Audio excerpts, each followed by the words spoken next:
दोस्तों नमस्कार।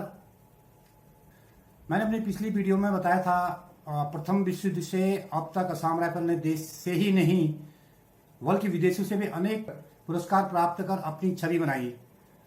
असम राइफल किसी भी क्षेत्र में कम नहीं, लेकिन इसके सैनिकों का सम्मान भी नहीं, ये मैंने अपनी पिछली वीडियो में कहा था। दोस्तों मैं नारायण सिंह बिष्ट। इतिहास गवाह है, असम राइफल ने भारत के पूर्वोत्तर में हमेशा छद्म युद्ध लड़ने के साथ साथ पूर्वोत्तर के लोगों के विकास के लिए अमूल्य सेवा प्रदान किया। स्थानीय जनजातियों के साथ अपनी पहचान बनाई, अनेक आर्थिक उत्थान और प्रगति में मदद कर लोगों को देश के और मुख्य धारा में शामिल किया। असम राइफल ने दूर दराज के इलाकों में अपनी चौकियां खोली, जिनके आसपास धीरे धीरे नागरिक प्रशासन विकसित हुआ। नॉर्थ ईस्ट के सभी प्रमुख शहर असम राइफल के पोस्टों के आसपास ही विकसित हुए। पूर्वोत्तर का कोई भी शहर या विकसित इलाका सिर्फ और सिर्फ असम राइफल की वजह से ही विकसित हुआ है। पूर्वोत्तर के विकास के अलावा असम राइफल ने दोनों विश्व युद्धों में महत्वपूर्ण भूमिका निभाई। इसका गवाह हमारा इतिहास है, इसका गवाह दिल्ली का शहीद स्मारक है। अनेक वीरों ने अपनी शहादत दी, अनेक शूरवीरों ने पुरस्कार भी जीते, जिसका विश्लेषण मैंने अपने पिछले वीडियो में आप लोगों को दिया था। इसके अलावा जब श्रीलंका में लिट्टे विद्रोह अपनी चरम सीमा पर था, तो भारत सरकार की तरफ से शांति सेना बनकर असम राइफल की यूनिटों ने टिंकुमली, बट्टिकलवा जैसी खतरनाक जगहों में विद्रोह को दबाते हुए शांति व्यवस्था कायम की और श्रीलंका में शांति व्यवस्था बनाने में महत्वपूर्ण भूमिका निभाई।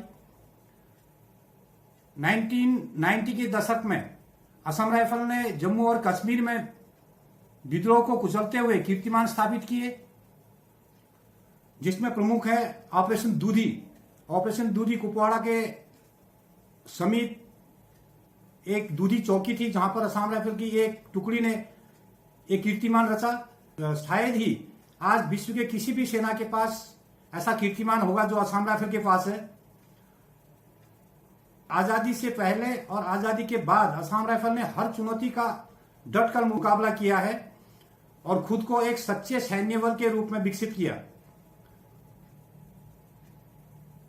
असम राइफल ने पिछले 187 सालों में अपनी कामयाबी के अनेक रिकॉर्ड किए, जो मैंने आपको पिछले वीडियो में भी दिखाया था, बताया था, आप लोगों ने देखा होगा। असम राइफल का दुर्भाग्य है कि आज वो अपनी असली जगह पाने के लिए छटपटा रहा है। इसके लिए असम राइफल के पूर्व सैनिक पिछले कई सालों से असम राइफल को उसकी असली जगह दिलाने के लिए अदालत की शरण में है। सरकार के कुछ उच्च पदों में बैठे हुए लोग और कुछ स्वार्थी लोग सरकार को गुमराह कर रहे हैं, जिसका खामियाजा आज असम राइफल के सैनिकों और उसके पूर्व सैनिकों को उठाना पड़ रहा है।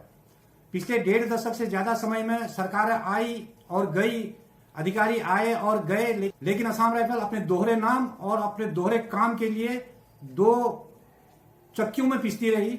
जबकि समान काम समान वेतन का प्रावधान है, फिर भी देश में असम राइफल के साथ हो रहे भेदभाव के बारे में किसी को कोई लेना देना नहीं है।